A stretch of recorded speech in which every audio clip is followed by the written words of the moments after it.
Вирішальна битва за Донбас та які несподівані втрати. Сьогодні 27 березня 2026 рік і у нас огляд бойових подій на Східному фронті. Що насправді відбувається на Донбасі та чи зламає ворог оборону? Дивіться у цьому відео.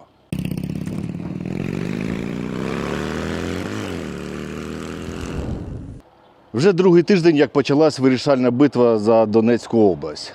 Попри великого розгрому росіян, на минулому тижні ворог просувається на деяких відрізках, але є нюанси.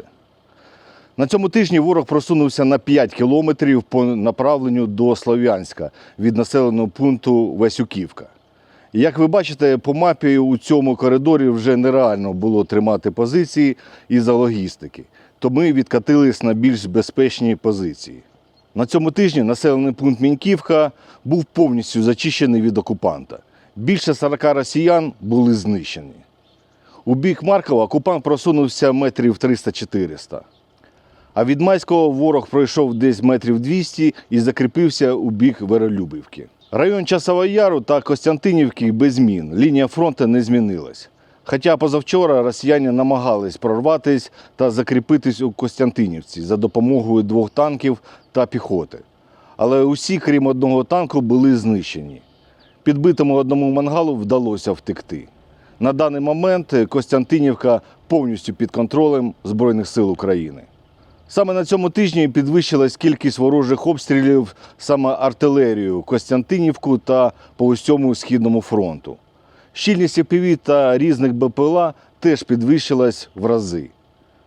Попри цей натиск від Костянтинівки до Софіївки, ми у великій кількості утилізуємо російського окупанта, не давая йому шансу закріпитися на нових позиціях. Намагання ворога проходити малими групами саме у погану погоду, коли туман чи дощ, а у нас якраз іде погіршення погодних умов.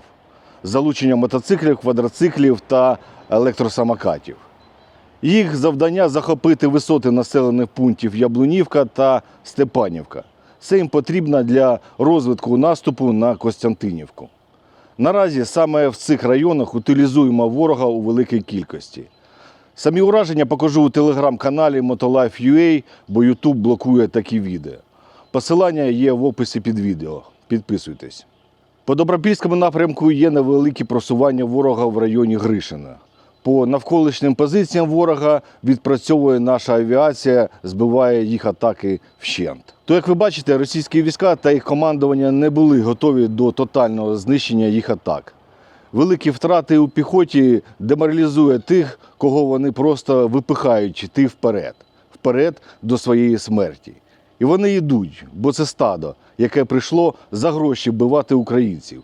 І тому вони помруть на нашій землі, і прийде незабаром час, коли окупант буде драпати з нашої землі. Але пощади нікому не буде.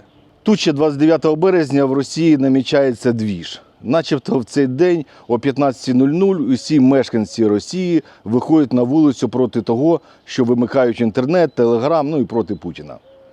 Я гадаю, що в цей день ми побачимо черговий цирк, слабкість та боягузтво російської нації. Якщо вже їм не дають дозвіл на мітинг, і вони вже думають, порушувати закон такої гнилої влади чи ні. Будуть садити в автозаки? Так, будуть, і дуже багато. І тому що коли будуть когось тягнути туди, то усі будуть знімати це на телефон, замість того, щоб гуртом відбивати.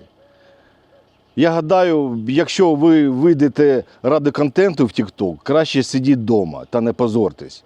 Якщо у вас є мета і бажання жити у вільній країні і не бути ізгоєм у всьому світі, то тоді йдіть вже з ціллю битись та перемагати. Друзі, напишіть у коментарях ваше бачення, як цей двіж 29 березня закінчиться. І хто з Росії, напишіть, чи готові ви померти за життя у вільній країні, як українці. То не все так погано, як хтось малює. Допомагайте Збройним силам України, і ми обов'язково переможемо, бо ми непереможні. Слава Україні, слава ЗСУ, слава волонтерам, а Путін – гандон.